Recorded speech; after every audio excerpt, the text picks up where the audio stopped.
माया पर विजय तथा ध्रुव ने ध्रुवपद प्राप्त कर लिया।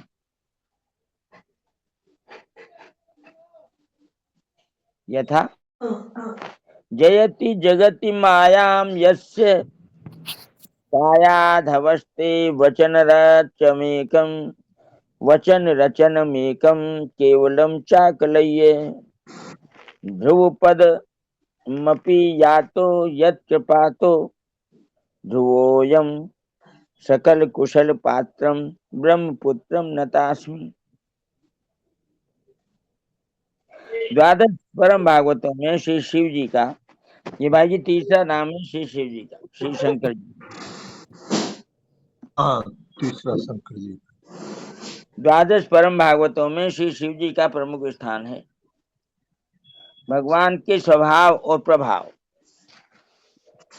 गुणशील, महात्म्य आदि के जानने वालों में भी श्री शिव जी अग्रगण्य हैं। भगवान के नाम के प्रभाव को जैसा श्री शिव जी जानते हैं वैसा जानने वाला कोई नहीं है। यथा नाम प्रभाव जान शिवनी को कालकूट पर दी नमी को। नाम प्रभाव जान शिवनी को कालकूट फल दीन अमी को। भगवान श्री नीलकंठ श्री शिव जी का हलाहल पान इस बात का साक्षी है। अमृत के लोभ से समुद्र मंथन किए जाने पर सर्वप्रथम कालकूट महाविष निकला, जो सब लोगों को असह्य हो उठा। देवता और दैत्य तक उसकी झार से झुलसने लगे।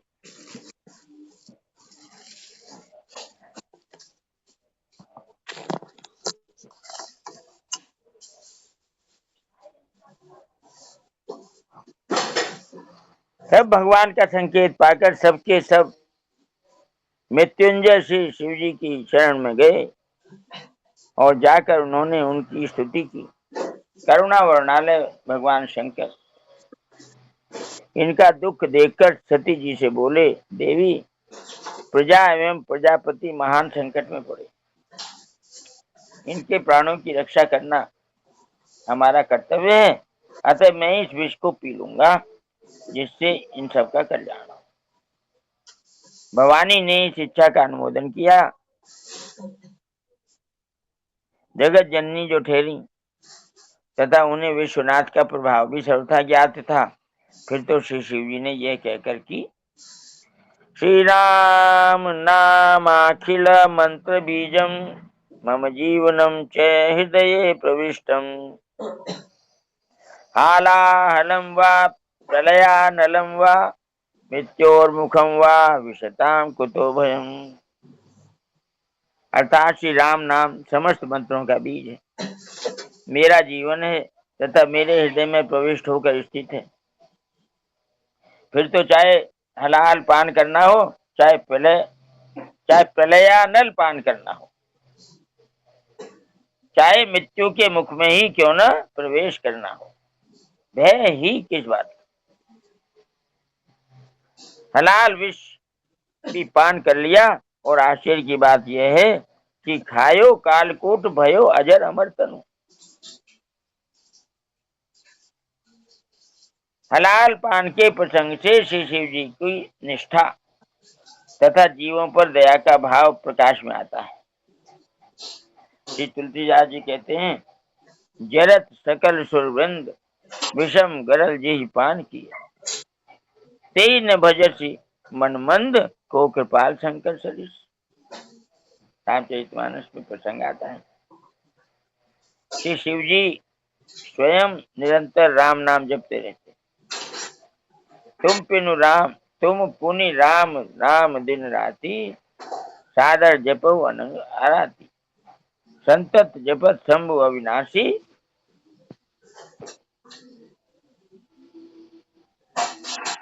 संख्या 69। शिव भगवान ज्ञान गुण राशि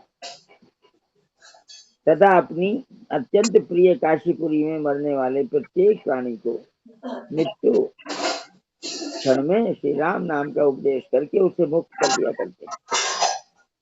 यथा अहम भगवान नाम गृणन कृतार्थो वसामि काश्या मनीषम भवान्या मुमूर्ष मानस विमुक्त ये हम दिशामी मंत्रम तव राम नाम।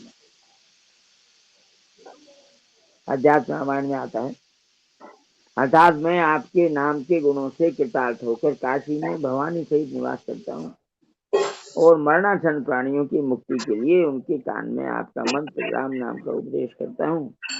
श्री राम जी के साथ शिव जी का संबंध त्रिविध है। यथा सेवक स्वामी सखा के, अर्थात श्री शिव जी श्री सीतापति रामचंद्र जी के सेवक भी हैं, सखा भी हैं और स्वामी भी। इस भाव का प्रकाश उस समय होता है जब श्री रामचंद्र जी ने सेतुबंध के समय शिवलिंग की स्थापना की और उनका नाम रामेश्वर रखा। नामकरण होने के पश्चात परस्पर रामेश्वर शब्द के अर्थ पर विचार होने लगा। सर्वप्रथम श्री राम जी ने इसमें तत्पुरुष समास बताते हुए अर्थ किया राम से ईश्वर, राम के ईश्वर।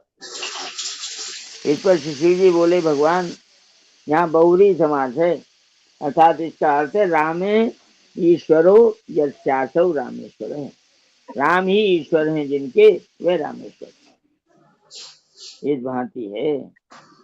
ब्रह्मादिक देवता हाथ जोड़ के बोले कि महाराज इसमें कर्मधारय समास है और रामश्चासौ ईश्वर, अथवा यो राम है सही ईश्वर है, जो राम वही ईश्वर है, ऐसा अर्थ है। इस आख्यायिका से तीनों भाव स्पष्ट हैं। रामेश्वर शब्द में बहुरी समास से शिव जी का सेवक भाव, तत्पुरुष से स्वामी भाव और कर्मधारे से सत्य भाव पाया जाता है। सेवक स्वामी सखा से पी,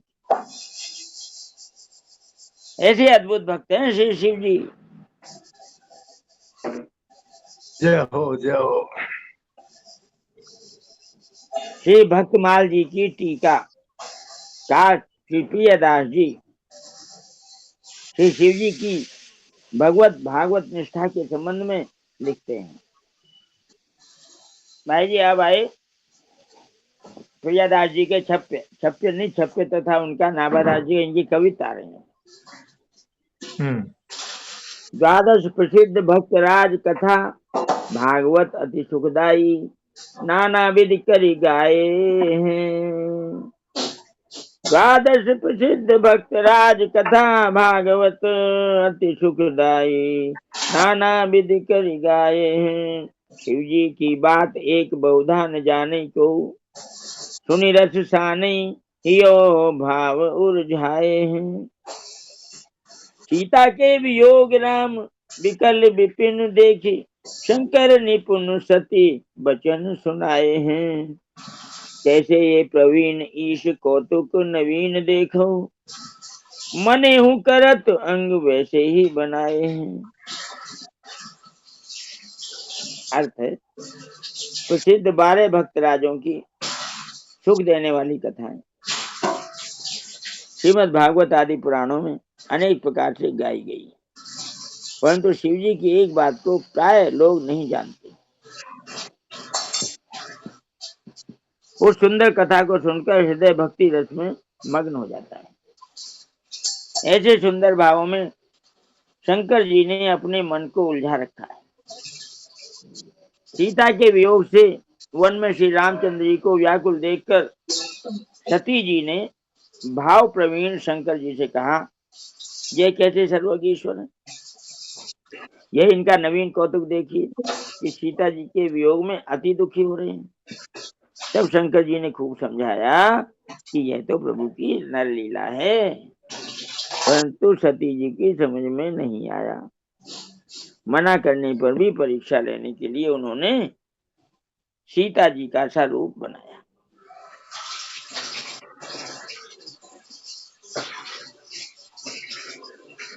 सीता ही स्वरूप वेश लेशहु ने फेर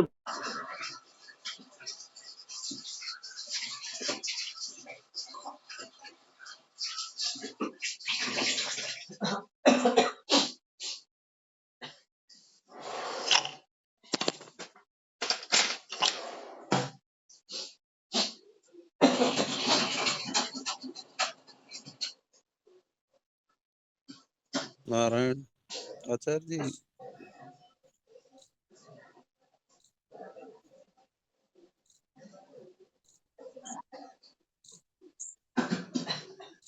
उनका डिस्कनेक्ट हो गया।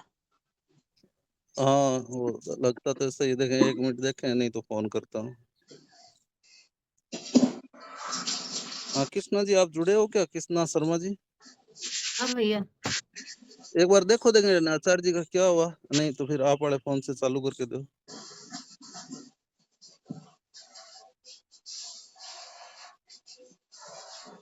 सुरेश जी, ये कृष्णा शर्मा आचार्य जी के पास का ही कमरा है क्या? एकदम ही बगल वाला, अच्छा अच्छा, साथ वहीं वाला, रहती साथ है साथ। क्या? वहीं रहती है क्या? बहुत सालों से आचार्य जी से ही पहले से। अच्छा, जय हो जय हो जय हो। मेरी आवाज नहीं आ रही? आवाज ना आपके आई नहीं। डिस्कनेक्ट हो गया, फोन ही अब जुड़ा है आपका, तो आप दिख ही नहीं रहे थे। अब जो बोलो। ये तो कृष्णा का फोन है। हाँ तो अब आप वाले से बोलो, कोई नहीं, आप दिख रहे हो अब तो। अच्छा आप दिख गया? बीच में आवाज ही नहीं आई, दिखे भी नहीं। तो कहाँ से नहीं आई थी? सीता भैया 1-2 सीता नहीं। ही सो रूप शेष, सीता ही अच्छा सो रूप वेश। दूसरा वाला छप्पे, दूसरा नहीं वाला कवित, हाँ। दूसरा वाला कविता। हाँ, सीता ही स्वरूप वेश लेश न फेर फार, राम जी निहारी ने को मन में आई है। तब फिर आय के सुनाए दई शंकर को, अति दुख पाए बहु विधि समझाई है। इष्ट को स्वरूप धर्यो ताते तनु परिहर्यो, पर्यो बड़ो सोच मति अति भरमाई है। ऐसे प्रभु भाव पगे पोथिन में जगमगे, लगे मोको प्यारे यह बात रीझ गाई है। लगे मोको प्यारे यह बात रीझ गाई है। सती जी का रूप और वेशभूषा सीता जी के समान था, उसमें थोड़ा भी अंतर नहीं था। श्री राम जी ने उसे देखा, पर उनके मन में नाम मात्र भी ये बात नहीं आई कि ये सीता जी है, उनको सती ही माना। तब सती जी ने ये बात आकर शंकर जी को सुना दी। शंकर जी ने अति दुख पाकर सती जी को अनेक प्रकार से समझाया कि तुमने इष्ट देवी श्री सीता जी का रूप धारण किया, इसलिए तुम्हारे शरीर से अब मेरा पत्नी भाव नहीं रहा। पृष्ठ संख्या 70। यह सुनकर सती जी को बड़ा शोक हुआ और उनकी बुद्धि भ्रमित हो गई। सती जी ने यह शरीर त्याग दिया। पुनः हिमालय के घर में जन्म लेकर वे शंकर जी को प्राप्त कर सकी। शिव जी श्री राम जी की भक्ति भावना में इस प्रकार मग्न रहते हैं कि इतिहास पुराणों में उनकी कथा जगमगा रही है। प्रियादास जी कहते हैं कि मुझे शिव जी अत्यंत प्यारे लगे, इसलिए रीझ कर मैंने इस कथा का गान किया है।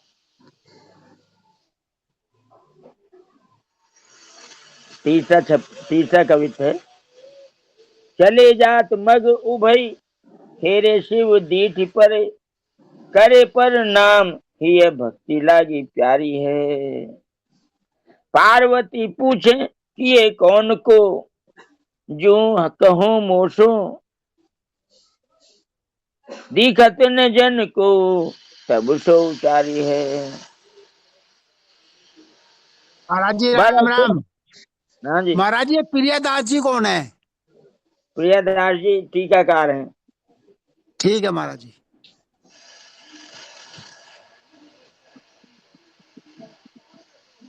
चले जात मग उभय खेरे शिव दीठ परे, करे पर नाम ही है भक्ति लागी प्यारी है। पार्वती पूछे कि ये कौन को, जो कहो मोसो दिखत न जन को, तब सो उचारी है। बरस हजार दस बीते ता भक्त भयो, नयो और वह दूजे ठोर बीते धारी है। सुनी के प्रभाव हरिदासनी स्वभाव बढ़ो, रड़ो कैसे जात चढ़ो रंग अति भारी है। रंग अति भारी है। एक बार भगवान शंकर देवी पार्वती के साथ पृथ्वी पर विचर रहे थे। मार्ग में उजड़े गांवों के दो टीले दिखाई पड़े। शंकर जी ने नंदी से उतरकर दोनों को प्रणाम किया, क्योंकि भक्ति आपको अत्यंत प्यारी है। पार्वती ने पूछा, भगवान आपने किसको प्रणाम किया? यहाँ तो कोई देवता या मुनि दिखाई नहीं पड़ रहा है। तब शिव जी ने उत्तर दिया कि पहले टीले पर 10,000 वर्ष पूर्व एक प्रेमी भक्त निवास करते थे, और ये जो दूसरा टीला है इस पर 10,000 वर्ष बाद एक भक्त निवास करेंगे। इसी से ये दोनों स्थान वंदनीय हैं।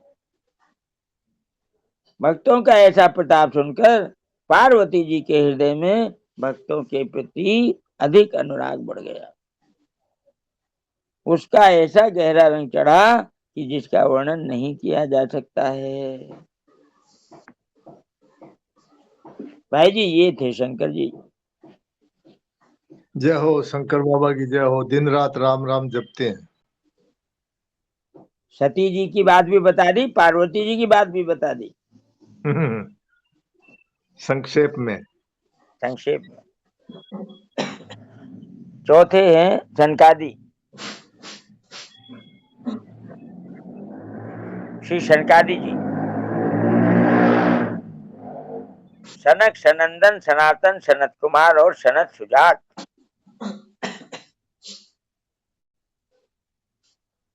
ये पांचों ही ब्रह्मा के मानस पुत्र हैं। कहीं कहीं सनत कुमार और सनत सुजात को एक मानकर चार ही कहा गया है। कहते हैं कि जब ब्रह्मा से 5 पर्वों वाली अविद्या दूर हो गई, तब ब्रह्मा ने अपनी शक्ति के साथ निर्मल अंतःकरण होकर इनकी सृष्टि की, और ब्राह्मी शक्ति ने इन्हें संपूर्ण विद्या, उपासना पद्धति और तत्व ज्ञान का उपदेश किया। इन सबके अध्ययन, तपस्या, शील, स्वभाव एक से ही हैं। इनमें शत्रु, मित्र तथा उदासीनों के प्रति भेद दृष्टि नहीं है। प्रणाम आचार्य जी, राम राम। राम राम। आचार्य जी, वो टिल्ले कि ऐसा नहीं लिखा है क्या कि वो टिल्ले कहाँ है? ये तो देखो, जो शंकर भगवान है वो त्रिकालदर्शी हैं, वो भूत भविष्य सब जानते हैं। तो उनको पता हाँ। है कि यहाँ क्या हुआ था और क्या होगा। हाँ, वो इसलिए तो उनको पता है, पर वो टिल्ले की भी कोई कहीं बात है क्या कि वो टिल्ले कहाँ है, ऐसा जानना चाहती हूँ। अब यहाँ तो संक्षेप में है ना वर्णन, जहाँ विस्तार से होगा वहां मिलेगा जी। ये स्कंद पुराण में मिल सकता है। हाँ। चौथे हैं प्रणाम। सनकादि, श्री सनकादि जी। सनक, सनंदन, सनातन, सनत कुमार और सनत सुजात, ये पांचों ही ब्रह्मा जी के मानस पुत्र हैं। कहीं कहीं सनत कुमार और सनत सुजात को एक मानकर चार ही कहा गया है। कहते हैं कि जब ब्रह्मा से 5 पर्वों वाली अविद्या दूर हो गई, तब ब्रह्मा ने अपनी शक्ति के साथ निर्मल अंतःकरण होकर इनकी सृष्टि की। ब्राह्मी शक्ति ने इन्हें संपूर्ण विद्या, उपासना पद्धति और तत्व ज्ञान का उपदेश किया। इन सबके अध्ययन, तपस्या, शील, स्वभाव एक से ही है। इनमें शत्रु, मित्र तथा उदासीनों के प्रति भेद दृष्टि नहीं है। सर्वदा 5 वर्ष की अवस्था वाले बालकों की भांति ही ये विचरते रहते हैं। संसार के द्वंद्व इनका स्पर्श नहीं कर पाते। रात दिन भगवान श्री कृष्ण के नाम का जप किया करते हैं। हरि शरणम मंत्र तो इनके श्वासोच्छ्वास के साथ साथ चलता रहता है। इसी से ये सदा बालक रूप रहते हैं। इन्हें भगवान की लीला सुधा पान करने में इतना आनंद आता है कि प्राय शेषनाग के पास जाकर पूछ पूछ कर उसका रसास्वादन करते रहते हैं। इनका एक क्षण भी भगवान के चिंतन बिना नहीं बीतता। ये सर्वदा ब्रह्मानंद में मग्न रहते हैं। इनके उपदेशों से अनेकों व्यक्तियों का कल्याण साधन हुआ है। इन्होंने सुखदेव और भीष्म को अध्यात्म विद्या का सदुपदेश प्रदान किया है। महाराज पृथु ने, जो कि भगवान के एक अंशावतार हैं, इनसे ही भागवत सदुपदेश ग्रहण किया। इन्होंने प्रलय के कारण पहले कल्प के भूले हुए ज्ञान का ऋषियों के प्रति उपदेश किया। महाभारत में सनत सुजात मुनि ने धृतराष्ट्र को बहुत सुंदर उपदेश दिए हैं। उद्योग पर्व का एक महत्वपूर्ण अंश ही सनत सुजातीय के नाम से प्रसिद्ध है। इस सनत सुजातीय पर भगवान श्री शंकराचार्य के एक संस्कृत भाष्य भी है। कभी कभी ये लोग स्वयं परस्पर भगवत चर्चा किया करते थे। किसी एक को वक्ता बना लेते और दूसरे सब श्रोता बनते। इस प्रकार बड़े मर्म की बातें होती। श्री भागवत की वेद स्तुति एक ऐसे ही अवसर पर कही गई थी।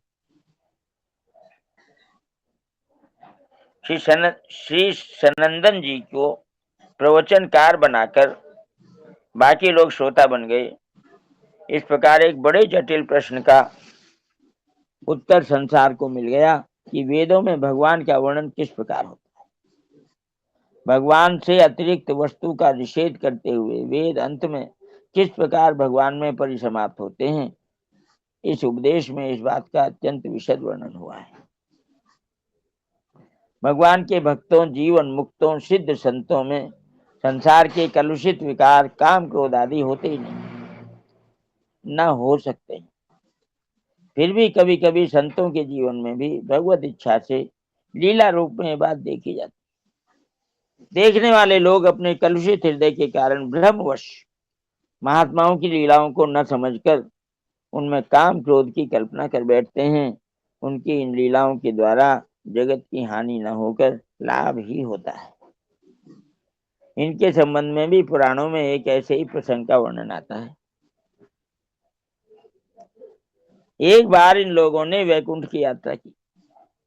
इन्हें 5 वर्ष के नग्न बालक के रूप में देखकर वहां के द्वारपालों जय विजय ने रोक दिया। इस पर उन्होंने डांटते हुए कहा, भगवान के नित्य धाम सत्व के साम्राज्य में यह विषमता उचित नहीं है।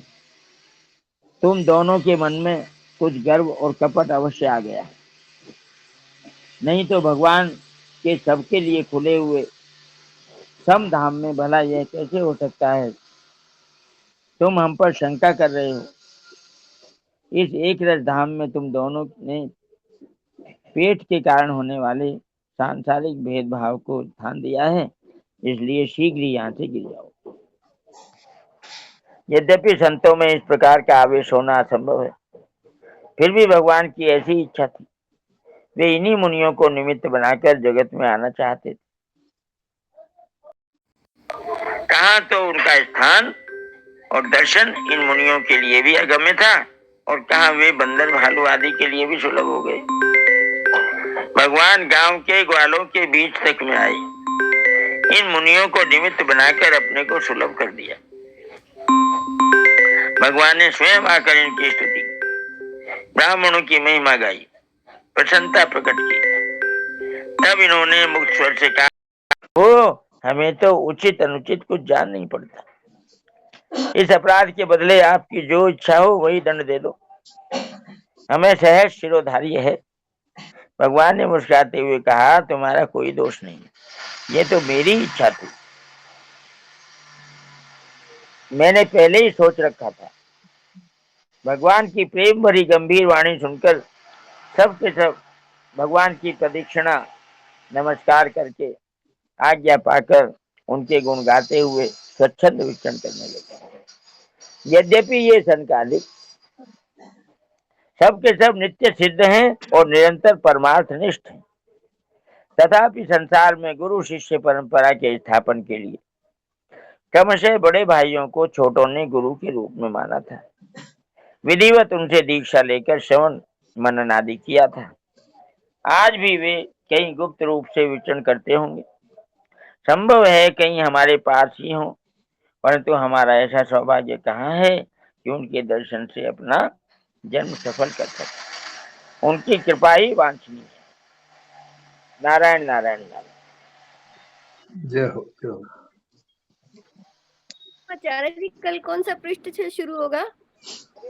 हाँ जी, कल कपिल देव जी का कपिल देव जी से होगा 71 से। पृष्ठ संख्या 71। धन्यवाद।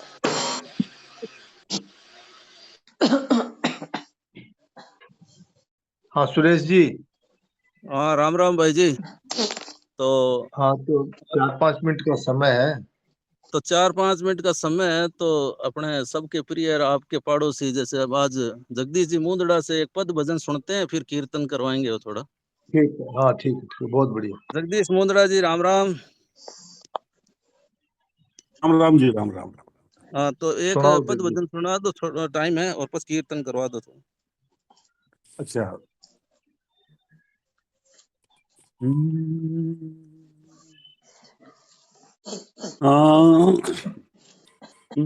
राम जी पधारे, श्री राम जी पधारे, राम जी पधारे, श्री राम जी पधारे, देखो अवध नगरिया में राम जी पधारे, देखो अवध नगरिया में